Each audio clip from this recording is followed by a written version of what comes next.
সাম্প্রতিক দেশের প্রধানমন্ত্রী নরেন্দ্র মোদীর পক্ষ থেকে গোটা দেশবাসীকে জানানো হয়েছে যে তারা যেন যতটা পরিমাণ সম্ভব পাবলিক ট্রান্সপোর্ট ইউজ করেন এবং যতটা প্রয়োজন নয় তার থেকে বেশি যেন খরচা না করা হয় এবং 1 বছর যেন কোনো রূপে সোনা গহনা কেনা না হয়।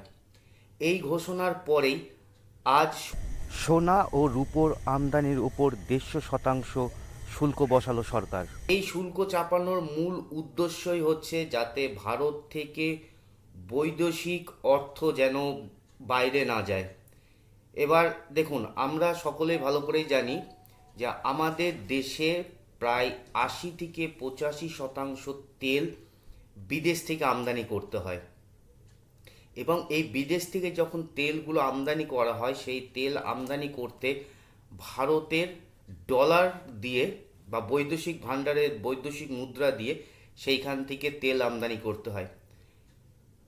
ইরান এবং আমেরিকার যুদ্ধের আগে তেলের দাম যা ছিল তার থেকে ইরান এবং আমেরিকার যুদ্ধে তেলের দাম বহু গুণ বেড়ে গেছে।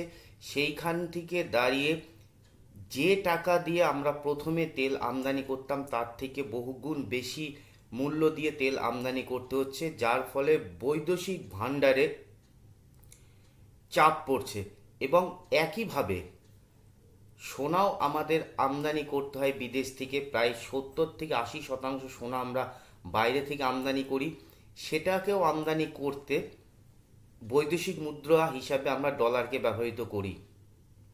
সেই কারণের জন্য দেশবাসীর প্রতি প্রধানমন্ত্রী আহ্বান জানিয়েছে যে যতটা সম্ভব পেট্রোল এবং ডিজেলের ব্যবহার কম করুন, পাবলিক ট্রান্সপোর্ট ইউজ করুন, পার্সোনাল গাড়ি যতটা সম্ভব হয় ব্যবহার করবেন না।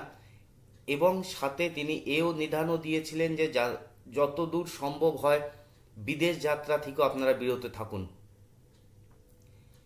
এদিকে এই খবর ছড়ানোর পরেই গোটা দেশে প্রায় পেট্রোলের যে সংকট সৃষ্টি হয়েছে সেটা নিয়ে একটি পরিস্থিতি তৈরি হয়, কিন্তু পেট্রোল মন্ত্রণালয়ের পক্ষ থেকে জানানো হয়েছে যে না, এখনও তেল স্বাভাবিক অবস্থায় রয়েছে, প্যানিক হবার কিছু নেই।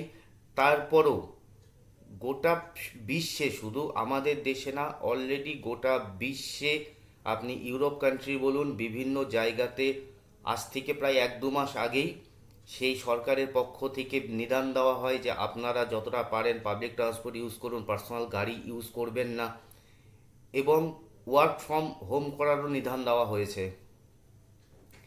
তো আজ এই 2 মাস 2.5 মাস পরে আমাদের দেশের প্রধানমন্ত্রীর পক্ষ থেকেও এই বিধান দেওয়া হলো। এতে একটা জিনিস পরিষ্কার যে এই ইরান এবং আমেরিকার যুদ্ধে যেভাবে তৈল সংকট গোটা বিশ্বে পড়েছে তার প্রভাব থেকে কিন্তু এখন ভারতও ছাড় পেল না। ভারতের উপরও সেই তৈল সংকটের প্রভাব পড়ছে, যার ফলে বেশি পরিমাণে আমাদের বৈদেশিক ডলার খরচা করে বা বৈদেশিক মুদ্রা খরচা করে জিনিস আনতে হচ্ছে, যার ফলে ক্রমবর্ধমান ভারতীয় টাকার দাম কিন্তু নিম্নগতি হয়েই চলেছে। এর ফলে ডলারের চাহিদা বাড়ছে এবং রুপির চাহিদা কমছে, যার ফলে এই টাকার দাম পড়ছে।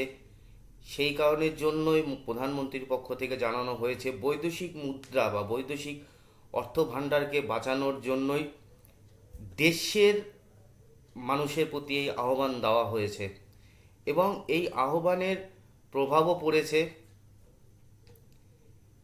এর সঙ্গে একটা জিনিস, সরকার বিকল্প পদ্ধতির মাধ্যমে চেষ্টা চালিয়ে যাচ্ছে যাতে অন্যভাবে গ্যাস আমদানি করা যায়, সেই বিষয় নিয়েও সরকার প্রচেষ্টা চালিয়ে যাচ্ছে। এখন আমাদের দেশবাসী হিসাবে দেশের প্রধানমন্ত্রী যে আহ্বান দিয়েছেন সেই আহ্বানটি অবশ্যই আমাদের মেনে চলা উচিত। এই বিষয়টা নিয়ে আপনারা কি ভাবছেন অবশ্যই কমেন্টসে লিখে জানাবেন, আর ভিডিওটি ভালো লাগলে অবশ্যই চ্যানেলটিকে সাবস্ক্রাইব করবেন।